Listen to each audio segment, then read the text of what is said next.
Movie బాగుందండి. ప్రతి ఒక్కళ్ళు చూడాలి, ఒక్కసారైనా చూడాలి. ఆ కాన్సెప్ట్ బాగుంది. శంకర్ గారు తీసిన కాన్సెప్ట్ మనం 28 ఇయర్స్ అయింది అనుకుంటా. 28 ఇయర్స్ బ్యాక్ చూసిన భారతీయుడు అది కొంచెం ఆ రేంజ్ కి అప్పుడున్న జనరేషన్ కి కనెక్ట్ అయింది, బానే ఉంది. ఇప్పుడు అన్ని ఏజ్ వాళ్ళని కనెక్ట్ చేయాలి, వీళ్ళందరికీ దృష్టి మారాలన్న ఉద్దేశంతో శంకర్ గారు ప్రయత్నం చేశారు. కొంచెం అంటే ఇప్పుడు జనాల్లో కూడా ఎలా ఉందంటే ఎక్స్పెక్టేషన్స్ పెరిగిపోతున్నాయి. ఒకటి లెంత్, ఇంత టైం చూసే అంత పేషెన్స్ లేదు ఎవరికి. ఇప్పుడు కొంచెం లెంత్ ఎక్కువ అనిపించింది. ఇప్పుడు అసలు ముందుగా గంట సినిమాలే వచ్చేసేలాగా ఉన్నాయి ఇప్పుడు కాన్సెప్ట్ తెలిసినా కూడా. ప్లస్ ఈ మర్మకళను ఒకటి హైలైట్ చేశారు. మర్మకళ బాగుంది.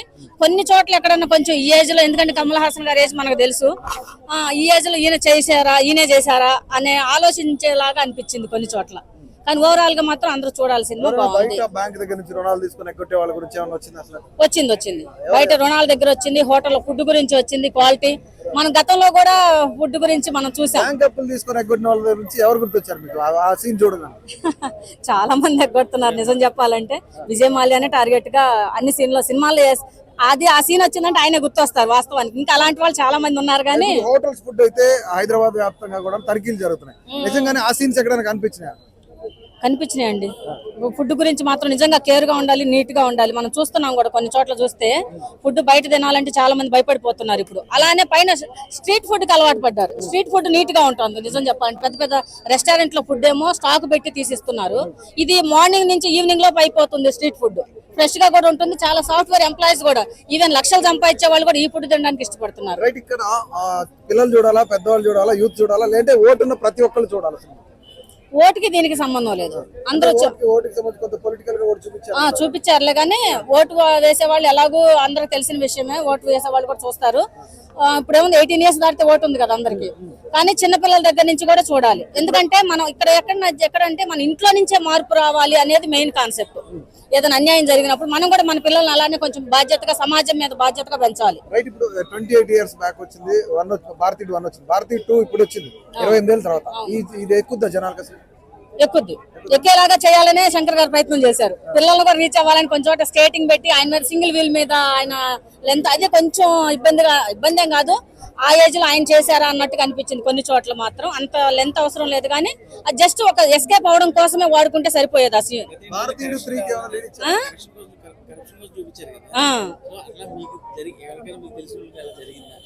కరప్షన్ ఎవరు తెలియదు. నేను అంటే ఎప్పుడు ఎంకరేజ్ చేయను అసలు. మన వాళ్ళంతా అడగటం, తీసుకోవటం అయితే ఇవ్వటం లేదు. రెండు ఇష్టం ఉండదు నాకు. 3కి లీడ్ ఇచ్చారు. భారతీయుడు 3కి లీడ్ ఇచ్చారు. 3 ఇంకొంచెం జాగ్రత్తగా తీయాలి. చెయ్యకపోతే బాగుండేది అనిపించింది. ఒక కమల్ హాసన్ గారు ఎస్కేప్ అయ్యే సీనే. ఎస్కేప్ అవడానికి లెంత్ ఎక్కువగా పెట్టారు. ఈమె ప్లస్ అంటే యాంటీ కరప్షన్ కాన్సెప్టే. కాకపోతే ఇంట్లో నుంచి మార్పు రావాలి అన్నప్పుడు అది అందరూ డైజెస్ట్ చేసుకోవడం కొంచెం కష్టం అవుతుంది. కానీ అది కరెక్ట్ ఆలోచన కూడా మంచిదే. ఇప్పుడు మన ఇంట్లో నుంచి మార్పు స్టార్ట్ అవ్వాలి ఏదైనా. బాగానే ఉంది, కానీ అన్ని వివరంగా చెప్పలేదు నేను. నాకు సరిగ్గా తెలియదు, వివరంగా చెప్పలేదు నేను. సినిమా బాగా స్లోగా ఉంది, అది మరి అంత ఇదిగా ఫాస్ట్ గా లేదు. 1 చాలా క్లాస్ అసలు. 1 చాలా బాగుంది.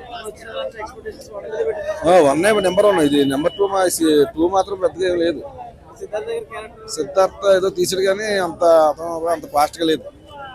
ఇంకా అంతసేపు కొంచెం బాగా లాక్కుండా తీసాడు, ఎక్కువ లాగాడు బాగా సినిమా. శంకర్ గారు ఫేవర్ ఉంది సార్ సినిమా. శంకర్ గారు మరి శంకర్ తీసినట్లేదు అసలు. ఈ సినిమా ఏదో తీసినట్టు ఉందంటే.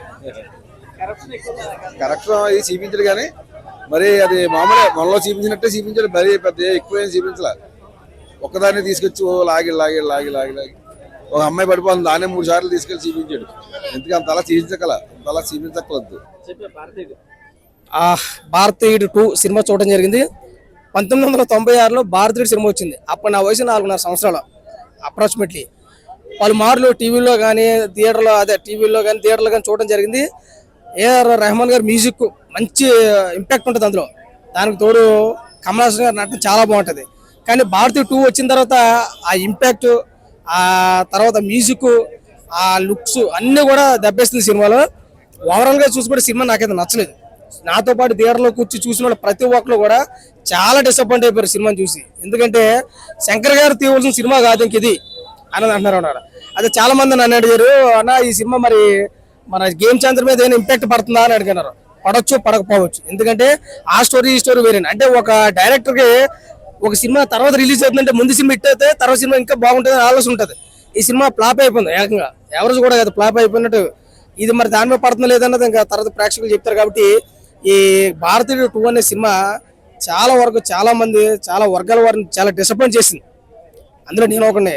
చాలా చూసిన వాళ్ళు ఏమన్నారంటే చార్జ్ అదే టికెట్ ఖర్చు కూడా లాస్ అయ్యాం, అంత ఏం లేదు సినిమాలో, మ్యూజిక్ లేదు. అంటే ఒక రకంగా చూసుకుంటే మన కమల్ హాసన్ గారి నటన తప్ప, అంటే ఓవరాల్ 3 గంటల సినిమాలో 40 నిమిషాలు కమల్ హాసన్ గారు కనపడతారు, మిగతా అంతా వేరే స్టోరీ కనపడుతుంది అనేది తప్ప ఇంకేం లేదు. నాకు తెలిసి అవుట్ ఆఫ్ రేటింగ్ అతి కష్టం మీద 1.5 కంటే ఎక్కువ. ఓకే, ఒక రకం అంటే ఒక తండ్రిని పట్టించిన తర్వాత తల్లి అకస్మాత్తుగా మరణింతది అనేది ఒక కుటుంబ వర్గం. అంటే లంచకొండితనం ఇప్పుడు ఉన్నటువంటి పరిస్థితుల్లో చాలా వరకు స్ప్రెడ్ అయిపోయింది. అందరిని తీయాలంటే ఒక భారతీయుడు అయితే కాదు, మనలో ఉండాలి. అది ఒక భారతీయుడు అయితే వల్ల అయితే కాదు కదా, అయినా వచ్చేయాలి ఏదో చేసేయాలనేది కాదు. ఇదే సినిమా భారతీయుడు వల్ల చాలా క్లియర్ గా చూపించారు, ఇంపాక్ట్ కనపడ్డది. 2 వచ్చేసరికి జనం మారిపోయారండి. 28 సంవత్సరాల పార్ట్ 2 రావడానికి చాలా వరకు ఉంది. భారతీయుడు 1 సినిమా చూసిన చాలా వరకు చనిపోయారు అక్కడ ఆ కోవలో ఉన్న వాళ్ళందరూ. కానీ ఇంపాక్ట్ అయితే లేదు. కాబట్టి సినిమా అయితే యావరేజ్ మూవీ అని అనిపించింది. ఖచ్చితంగా ఉంటుంది అన్న. అసలు శంకర్ గారు, నేను కమల్ హాసన్ గారు శంకర్ గారిని దృష్టిలో పెట్టుకుని వచ్చాను సినిమాకి. కానీ ఇక్కడికి వచ్చిన శంకర్ గారి సినిమా కాదు ఇది. కమల్ హాసన్ నటించకపోతే బాగుండు అనిపించింది సినిమా. సరే ఏదైనా కానీ సినిమా లావర్గా చెప్పాలనుకుంటే కనుక 1 టైం వాచబుల్ అంతే. అంతే రెగ్యులర్ మూవీ అయితే కాదు, అది కూడా అది కష్టం మీద ఉంటుంది. Thank you so much. దాని ఎక్స్పెక్టేషన్ పెట్టుకోవద్దు, ఎందుకంటే అప్డేట్ అవ్వలేదు సినిమా. ఓల్డ్ థియరీలోనే తీయటం వల్ల కొంచెం ఎక్కలేదు, కానీ బాగుంది సినిమా. శంకర్ గారి సినిమాలానే ఉంది అంటే అంటే అప్డేట్ చేసుంటే కొంచెం బాగుండేది. గూస్ బంప్ సీన్స్ ఏం లేవు, కానీ లాస్ట్ 15 మినిట్స్ చాలా బాగుంది. అంటే ఎలా డైరెక్షన్ ఎలా ఉంది? మెసేజ్ ఓరియంటెడ్ కదన్నా, కొంచెం ఎవరు అంటే మెసేజ్ ఓరియంటెడ్ మూవీలో ఎక్కువ యాక్సెప్ట్ చేయకూడదు. సినిమాలా చూసేసి చాలా బాగుంది. కానీ అంటే సీన్స్ అన్ని చాలా లాగ్ గా తీసుకున్నాడు. లాగ్ ఏం లేదు, ఉన్నదంతా చెప్పాలి అంటే లాగ్ అవుతుంది. లాగ్ అవ్వకుండా సీన్లు తీయలేరు కదండి. ఇప్పుడు ఒక దాన్ని వివరంగా చెప్పాలంటే టైం పడుతుంది. మూవీలో హైలైట్స్ అంటే ఏం చెప్తారా? లాస్ట్ 15 మినిట్స్ సిద్ధార్థ్ బాగుంది. సిద్ధార్థ్ గారి కోసమే తీసినట్టుంది సినిమా. అంటే కమల్ హాసన్ గారు తక్కువ కనిపించారు కదా? లేదా లాస్ట్ 15 మినిట్స్ ఆయనదే కదా, అది లేకపోతే సినిమా ఫ్లాప్. ఓవరాల్ ఇప్పుడు ఇండియన్ 2 చూసిన వాళ్ళకి అంటే ఏ మెసేజ్ ఉంటుంది? మెసేజ్ అంటే మన ఇంట్లో ఫస్ట్ మనం చూసుకోవాలి. మన ఇంట్లో కరప్షన్ చేయకుండా చూసుకుంటే ఆటోమేటిక్గా దేశం బాగుపడుతుంది అనేసి. మనుషుల్లో కూడా మార్పు రావాలి. 10 మంది మారినా చాలు. ఎందుకంటే లంచగొండితనం అనేది ఉంది.